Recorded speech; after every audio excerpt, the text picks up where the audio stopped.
Day 15 is in the books here in Ashburn as the Washington Commanders held yet another spirited practice.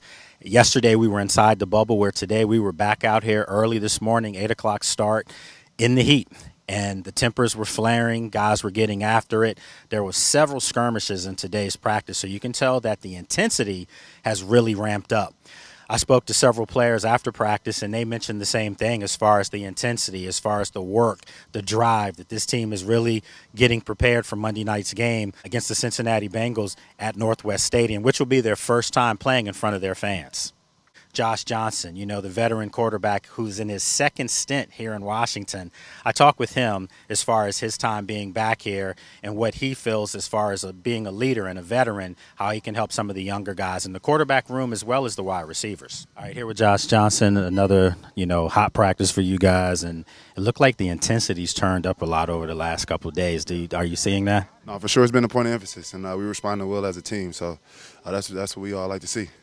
When you go back to last week, obviously we talked after the game. It's not the result that you were looking for, but there has to be learning points from that.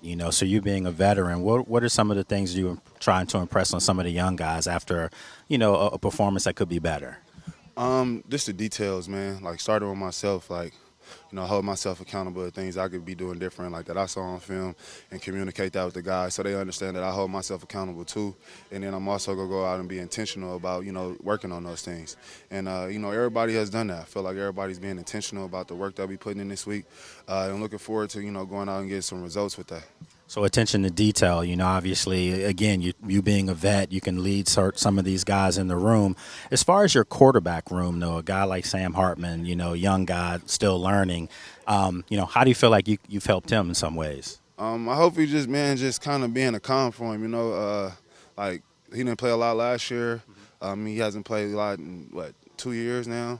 And just kind of being able to, how we handle those situations, just trying to talk it through with him. He asks a lot of great questions. He's very smart himself.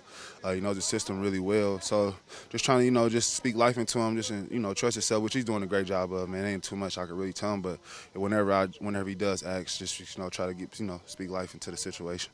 So this is your second go-round here. I remember when you were here before. But now being here with Cliff Kingsbury, offensive coordinator, what about this offense feels much better for you because you seem very comfortable in it? I've never been in the air raid, honestly. This is my first time in the air raid, and I see why the quarterbacks love it. It's very quarterback-friendly, man. Cliff is great because obviously, first and foremost, he played the position. And so he see it from the perspective that we all see it from. And so is Coach BJ, so is Coach Tavita, so is Coach Blau. Like, they all play quarterbacks, And so that makes a big difference in the communication and understanding. And I'm just enjoying the system because, man, it puts us in position to really showcase our talents. And I feel like, I'm trying to do the best I can with that. So, now all these years in the league, a veteran that's been on multiple teams, how do you feel like your game can even get better? Because you look really comfortable in the system. Yeah. No, my game can always grow, man. There's so many little details as a quarterback that you can always be working on. And then at my age, it's about reinventing yourself too. Mm-hmm. You got to keep reinventing yourself to keep up with the pace of what the game is becoming, but also using your knowledge and things that you've learned and kind of, combining those two and molding them together. So it's always something for me to work on and get better at. And I'm just trying to make sure I do that, but also at the same time, give myself grace when I'm doing some things right. And then finally, obviously, I couldn't go without asking you this. You played with a lot of really good quarterbacks, you being one of them, but playing with number 5. What do you see in Jaden's game? Oh, man, he's special, man. I think we all know that. His film speaks for itself, but to see his intentionality and his work every day is very impressive for him at that age. To me, he understands where he's going and how he wants to get there, and he goes about it every day, and it's been a joy just being around him.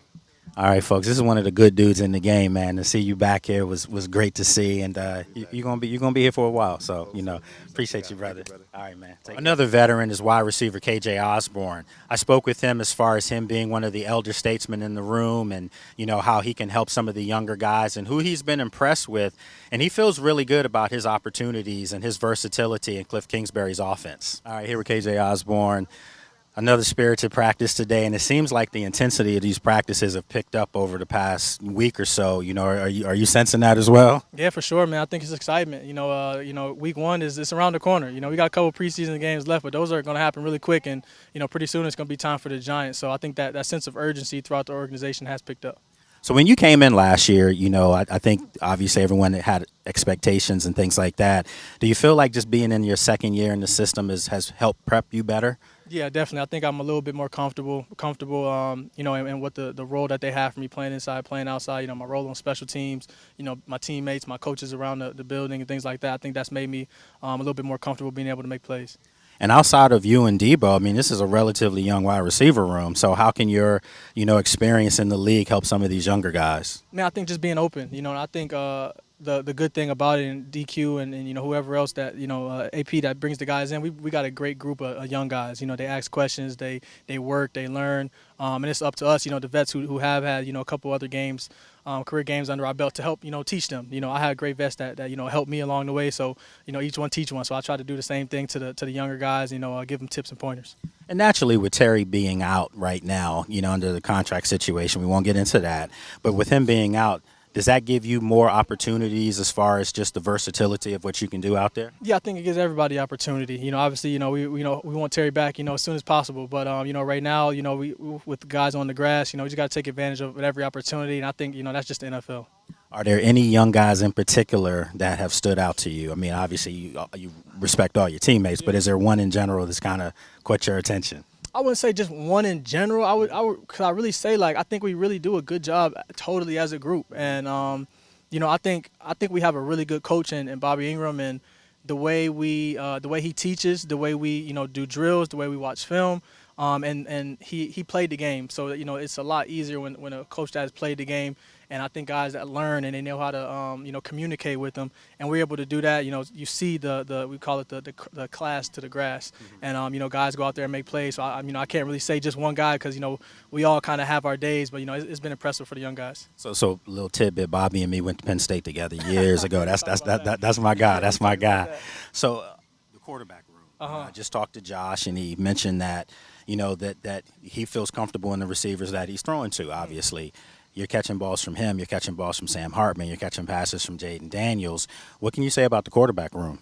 Man, of course, that's my quarterback. So that's our quarterback. So I love him. I don't have anything bad to say about him. It's been amazing to work alongside, those three guys. Obviously Jaden is really special. Sam coming on. I think he was a rook last year, and coming off an injury, I got a chance to chop it up with him, and him getting back out here. Josh has been in the league 100 years. So I met Josh this I met Josh this offseason, and so he just so happened to sign the same team as me. So we kind of have a natural chemistry out there together. So it's been good working with them three guys. All right, I got you. There were several other players today that had really nice days, and I think Ja'Cory Brooks, the undrafted free agent rookie wide receiver, had a really nice deep ball catch, a tough catch that he pulled in from Jaden Daniels. So he continues to show that he can make plays. Another young guy, Jalen Lane, the standout from Virginia Tech. He's playing exceptionally well, and he's had one of the better camps from any player. He continues to make plays, and today he had a couple outstanding ones as well. So the younger guys are the guys that the KJ Osborns was just talking about, as far as that are making plays and doing everything that is being asked of them in Cliff Kingsbury's offense. When we go back to the skirmishes and things like that, that just goes to show you as far as the intensity of these practices that they're picking up. It wasn't like that yesterday, obviously, inside the bubble. They weren't in pads. Well, today, back at it, here in the heat, early morning heat as well. It's really hot here in Ashburn. The tempers were flying. Guys were really getting after it. They were in each other's faces. And I think the memo was received from last week's not good performance in New England. We knew that they were going to come back to Ashburn and up the ante as far as the practices and really start getting guys after it. And you can tell that they were. Guys came off the field drenched in sweat. So you knew that the intensity of these practices have really ramped up. Offensive coordinator Cliff Kingsbury spoke to us as well in the media tent. And he talked about Jaden Daniels and how Jaden Daniels in year 2 has really matured, and his approach off the field as well as what he's doing on the field has even gone to another level. I think just organically really controlling the entire process, mastering the system. He's done a great job. So he's seeing things pre-snap, getting us into different things that maybe he wouldn't have seen last year when it was moving a little bit faster for him. But you definitely see, particularly the protections, really taking pride in getting us slid the right way. And then a lot of the checks that we have in our offense, trying to get us into our best matchup, get us into our best pass play, best run play versus certain looks. He's been all over those this whole camp. So that's a big jump from just trying to execute the play call to really seeing it and getting us in the best situation most times. Defensive coordinator Joe Witt Jr. spoke to us as well, and he talked about his defense and how they're getting better each practice, and how, the other day in their inter-squad scrimmage that they really held their own. So he's liking what his defense is doing and where they're progressing. We've had some really good practices, and we have to get that to translate to the game film, but I've been pleased with the way we're rushing, playing the run, covering really well on the back end, and so the collective group have been growing together, getting to know each other with the new additions. So it's been good. Now it has to translate to on game day. And I'm here with my good friend, Miss Natalie Spala, does an awesome job for WJLA ABC Channel 7 in the DC market. Thanks. It's been a long time coming. I've been wanting to get you on here to talk about training camp and everything that you've been seeing. So today, Natalie, it's hot out here. Very hot, yes. And we saw a lot of tempers on the field today. Well, first and foremost, I just want to thank you for having me on, because I always have you on, and I'm so glad every time you're so willing and able all the time, so I appreciate that. But yes, practice was fun today. It was a little longer, and I should say a little, I mean a lot almost longer 2 hours than yesterday, especially after yesterday, because it was just a walkthrough yesterday. The pads weren't on yesterday. It was just in the bubble. We had the nice AC going, I'd like to add, but no, completely different story today. Competition, which has been preached from the very beginning from head coach Dan Kuhn. We saw it today on the field, so that's always fun to see the ones going against the ones. And we're truly ramping things up ahead of the preseason game and Monday at home against the Bengals. Yeah, I mean, today, I was in New England, last week, and I was there for that game, and it wasn't good. No. We talked to Coach Quinn after the game, and you could tell he wasn't happy about the performance. Although 30 players didn't suit up, we know about that. Yeah. But nevertheless, you still want to have a better performance. Exactly. You knew the practices were going to be hard this week, and they have been. And today, I think, was a kind of a culmination of just guys were tired, and they were scuffling out there. As they should. I mean, they should be a little bit angry about the way Friday went in New England. Not only the guys and the veterans who didn't suit up on the sideline, but the guys on the field, of course. And I actually had the pleasure of speaking with Sam Hartman today, and you can tell he feels a little heavy after that performance. I mean, how can you blame him? 9 of 19, I believe, for just 64 yards, including that interception. I asked him, how much pressure are you putting on yourself to perform on Monday? And he says it's going to be everything for me. So he knows what's at stake. He knows he's going against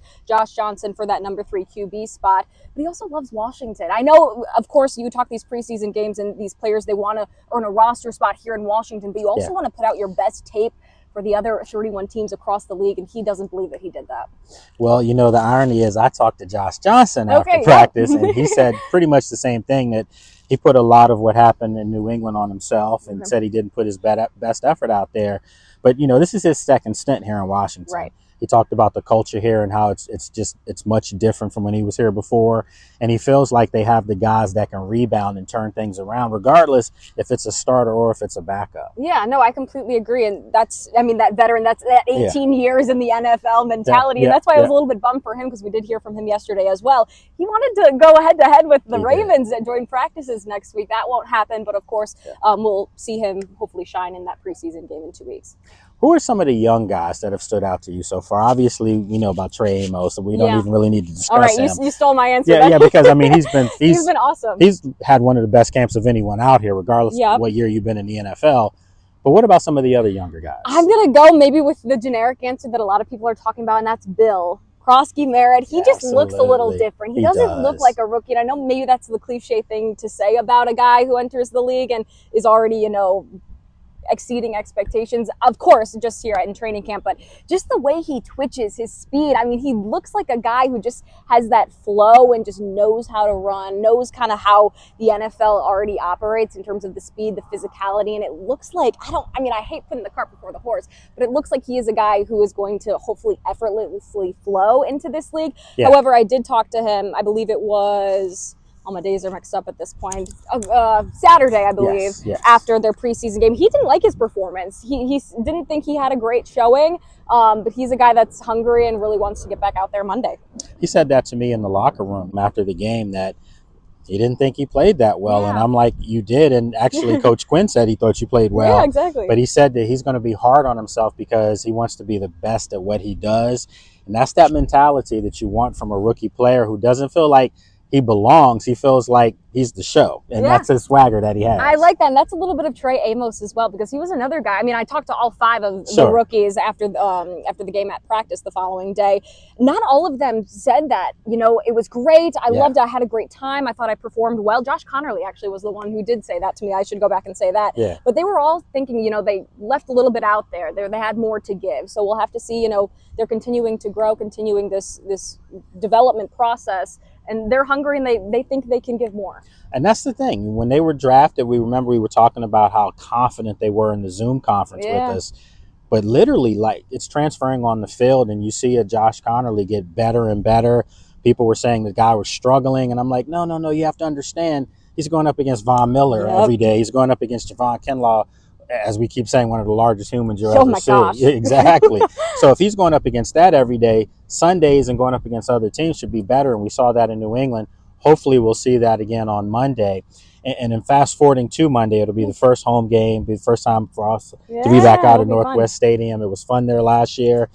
What are you expecting for fans to be able to see? Because the starters are going to play some in this game. Of course. And I think for any fan listening, I think just throw away the final score. I mean, we don't care about that. I think everyone obviously is hoping it's not a 30-point routing that we saw on Friday.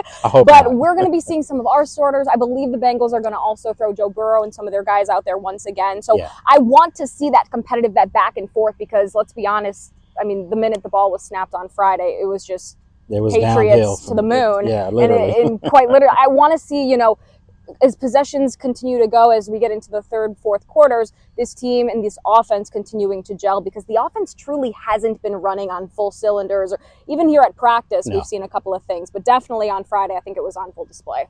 All right, so I'm going to ask you the elephant in the room, which we try not to talk about it here at practice, folks. We try not to talk about Terry and that situation. They'll take care of that, but he will be back. I think we all agree with that. Yeah. The question is, though, do you feel like this gets done before the season starts, or at some point, maybe week 1, he misses week 1 or something like that? I think he'll be here for week 1, but I think regardless, week 1 is 3 weeks away. Literally. I mean, we heard all day from Cliff Kingsbury, who was actually quite interesting when he was on the podium this morning.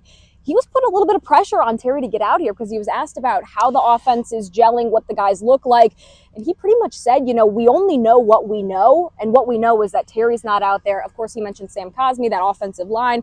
I mean, so many changes to that offensive line. Don't even get me started on that. Right. But there's so much that hasn't been figured out quite yet. So that's where I'm starting to really get worried. Not only that Terry's not out here, we know Terry, the impact he has not only in the line. With his exactly. Teammates. It all goes back to just gelling. And yes, of course, he had that 1 year with Jaden Daniels, of course, already under his belt. And I think that's why a lot of people maybe are a little less freaked out, because him and Jaden have that camaraderie and that chemistry. But Cliff kind of put that aside today. He wants Terry to be out there in terms of the timing, in terms of getting things right with this crew. Natalie, I'm so glad you brought that up. And I was sitting there wondering, like, am I hearing what I'm hearing? And it wasn't, we're not throwing Cliff under the bus or anything like that. But you could tell there was a little bit of frustration there, because let's face it, Deebo Samuel's on the other side of the field. And you want to see him and Terry become that dynamic duo that we think they will be. But these are the dog days. It's hot for us being out here. Yeah. You can only imagine how it feels to the players. So you want to get that camaraderie out here. I know Terry's in the building and everything's cool in the building, but you need him and pads out here on the field. Yeah, and Cliff also mentioned, QB1, wide receiver 1 and wide receiver 2 with Noah Brown, too. He's been nicked up. Exactly. So, I mean, there's your top 2 guys right there. And this wide receiver room is very big, very deep. But in terms of, they're still trying to figure out a lot of things with that room, too. There might be a bigger gap than we thought between Terry and Noah, as opposed to everyone else right now in the room. And yes, Deebo in there, too. My confidence is starting to drop a little bit, and my concern is starting to raise a little bit, if I'm being honest. Yeah, I think a lot of us feel that way. Like, this is a good football team. This is a Super Bowl caliber team. But this is a Super Bowl caliber team when they have Terry on the roster and in the lineup as well. So we're going to have to see how all this stuff plays out. I mean, I think I'm confident in saying that he's going to get this thing done. So they're not trading him, so let's end all that conversation. So we'll see what happens as we get ready for Monday. We still have one more practice. We'll be back out here tomorrow, 9 o'clock start. What do you think about the early practices? They say they're moving them earlier, not only because the players want it, because it's been so hot out here. Yeah. It's hot regardless. Let's be honest. It's We're out here brutally sweating hot at 8 right a.m. now. It is. Like, I'm waiting to get to this towel on the ground now. So, look, folks, my good friend Natalie Spala, it's like my little sister, does an awesome job on Channel 7 here in town. So make sure you check her out. Does awesome Commanders coverage, Capitals coverage, Wizards coverage, Nationals coverage. She does it all. So appreciate you coming on. Thank you for having me. Let's do this again. Why not? So although out here in the heat for an early start, it still was a really good practice today. And we'll have more updates for you tomorrow because we'll be back at it here tomorrow morning, a 9 o'clock start for practice, and we'll see how this team transfers the energy from today to tomorrow's practice and how they transfer tomorrow's practice into Monday night's matchup against the Cincinnati Bengals. So here in Ashburn at Commanders Park, for CBS 6 Sports, I'm NFL insider Lake Lewis Jr.